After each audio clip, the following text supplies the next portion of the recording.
It's already 10 years ago, Hans Zimmer played his first film music concert here in Ghent. It was a magical evening, those who were there will remember. That was made possible by Ronnie Chasen and Marianne Bonny. Tonight's tribute reunites Hans with Eddie van Oosterhuizen on clarinet. Together they will bring Driving Miss Daisy. And there is the world soundtrack award-winning music of Inception, music for Christopher Nolan's blockbuster. Dark, imposing, and such a musical jigsaw that Hans has brought lots of friends of his, soloists, who will himself later introduce to you, although I don't think Johnny Marr on electric guitar will need further introduction. Please welcome Mr. Hans Zimmer.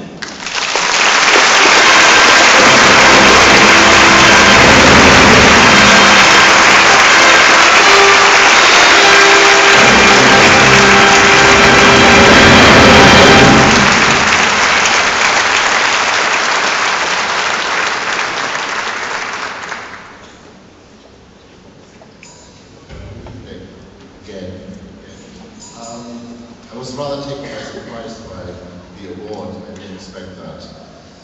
And thank you so much. I mean, you have no idea what it means to be given an award by one's peers, because as we write this music, and I'm sure Elliot and all the composers here will bear me out on this, we are full of doubt, you know, and we never know if it's any good or not. And then when our peers, our brothers in arms, our fellow composers give us an award, it means the world to us.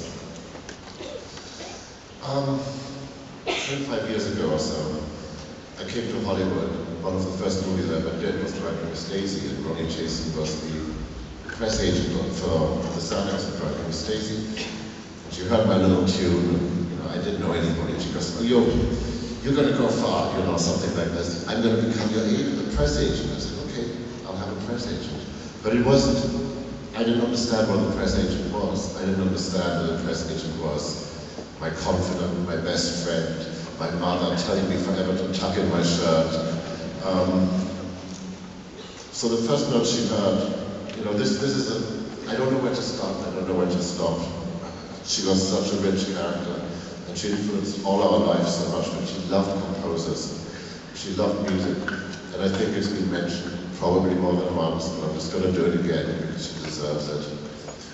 She understood that we were important to the film, that we had a voice, that we had a face, and that maybe it would be interesting if people actually got to find out who we were. And so, for instance, through this festival, which she loved and supported beyond anything, she brought film music and film composers somehow to the forefront of everybody's conscience. But the journey with Ronnie really for me was a very personal one, because, you know, there I was in Hollywood not knowing anything, and there was this person who really knew everything. And she would take me and she would see me through my traumas, my dilemmas, my doubts, my everything. And the first thing she heard of mine was Driving Miss Daisy, and the last thing she heard of mine was Inception, and the last thing she heard of mine was me playing the piano by myself. And she was very proud of Inception, and Christopher Nolan became a client. And my last image of Ronnie was seeing her at a function, and Chris, who's a big Clint Eastwood fan, said to Ronnie, would she introduce him to Clint Eastwood? And I remember Chris and Clint standing there with Ronnie beside them, and I was looking at her and thinking, here's a woman at the prime, at the top of everything. She's got the new amazing director, she's friends with Clint, everything was perfect. And 2 days later she was dead, you know, so I don't know how to talk about it. So the only way I can talk about it is by playing you the most flippant of pieces, Driving Miss Daisy, which I will play badly because I always play badly. And I will play you Inception, which I will try to play a little better because it's a little more recent under my fingers. And it's my farewell to one of my best friends. Thank you.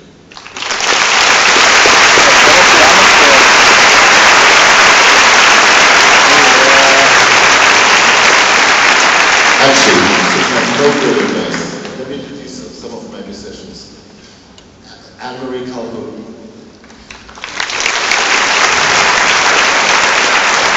Okay, hold on. When I played this 10 years ago, I didn't have to put the glasses on. Things have changed. Just don't want to get it all wrong.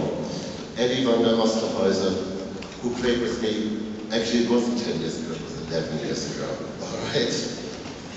But, I mentioned my old friend Tristan Schulze. But most importantly, the man who saved my life. How did you know I met you? Jack Rosé.